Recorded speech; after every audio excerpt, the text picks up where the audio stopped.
Hello ಹಾಲ್ ಎಲ್ಲರಿಗೂ ನಮಸ್ತೆ. ನೆನ್ನೆ ಒಂದು ವಿಡಿಯೋನ ಅಪ್ಲೋಡ್ ಮಾಡಿದ್ದೆ. ಆ್ಯಕ್ಚುಲಿ ಆ ವಿಡಿಯೋ ಬಂದು ಆಗಸ್ಟ್ 24th ಮಾಡಿರುವಂತಹ ಒಂದು ವಿಡಿಯೋ.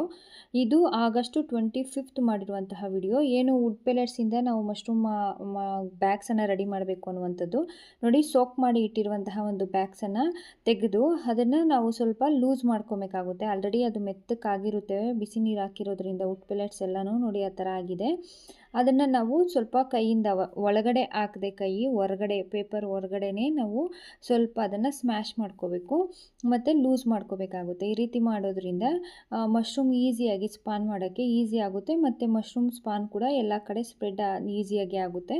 ಈ ಥರ ಮಾಡಿ ಒಂದು ಶೇಪನ್ನು ಕೊಟ್ಕೊಬೇಕು. ನೋಡಿ, ಈ ಥರ ಶೇಪ್ ಕೊಟ್ಕೋಬೇಕು. ಶೇಪ್ ಕೊಟ್ಕೊಂಡಾದಮೇಲೆ ಇಲ್ಲಿ ನಾನು ತೊಗೊಂಡಿರುವಂಥದ್ದು 1 kg ವುಡ್ ಪೆಲೆಟ್ಸು, ಓಕೆನಾ. ಈ 1 kg ವುಡ್ ಪೆಲೆಟ್ಸ್ಗೆ 150 ಗ್ರಾಮ್ ಮಶ್ರೂಮ್ ಸ್ಪಾನ್ ಸಾಕಾಗುತ್ತೆ. ಬಟ್ ನಾನು ಫಸ್ಟ್ ಟೈಮ್ ಮಾಡೋದ್ರಿಂದ ನಾನು ಒಂದು 200 ಗ್ರಾಮ್ ಅಷ್ಟೇ ವುಡ್ ಪೆಲೆಟ್ ಸ್ಪಾನನ್ನು ತೊಗೊಂಡಿದ್ದೀನಿ.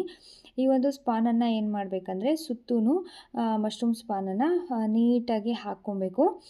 ಸುತ್ತು ಏನಕ್ಕೆ ನಾವು ಒಳಗಡೆಗೆ ಬರೋ ಥರ ನೀಟಾಗಿ ಹಾಕ್ಕೊಂಡು ಅದಾದಮೇಲೆ ಅದಕ್ಕೆ ನಾವು ಈ ಥರ ಸುತ್ತು ನೀಟಾಗಿ ಹಾಕ್ಕೊಬೇಕಾಗುತ್ತೆ. ನೀಟಾಗಿ ಹಾಕ್ಕೊಂಡು ನೋಡಿ, ಅಲ್ಲಿ ಸ್ವಲ್ಪ ಪ್ರೆಸ್ ಮಾಡಿ ನಿಧಾನಕ್ಕೆ ಅದನ್ನು ಸ್ವಲ್ಪ ಆ ಥರ ಒಂದು ಟ್ವಿಸ್ಟ್ ಕೊಟ್ಟರೆ ಅದು ಕೆಳಗಡೆಗೆ ಹೋಗುತ್ತೆ. ಅದಾದಮೇಲೆ ನಾವು ಮೇಲ್ಗಡೆ ಕೂಡ ಸ್ಪಾನನ್ನು ಹಾಕ್ಕೊಬೇಕು.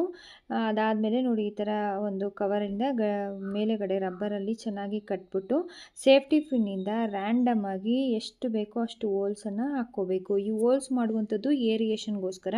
ಕೆಳಗಡೆ ಕೂಡ ಹೋಲ್ಸನ್ನು ಮಾಡ್ಕೊಬೇಕು.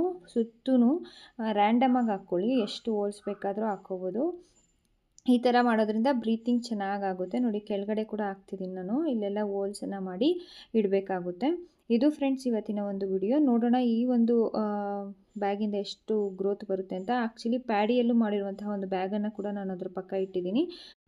ಇದು ಫ್ರೆಂಡ್ಸ್ ಇವತ್ತಿನ ಒಂದು ವಿಡಿಯೋ. ಈ ವಿಡಿಯೋ ನಿಮ್ಗೆ ಇಷ್ಟ ಆದರೆ please like, share and subscribe ಮಾಡ್ಕೊಳ್ಳಿ. Thank you.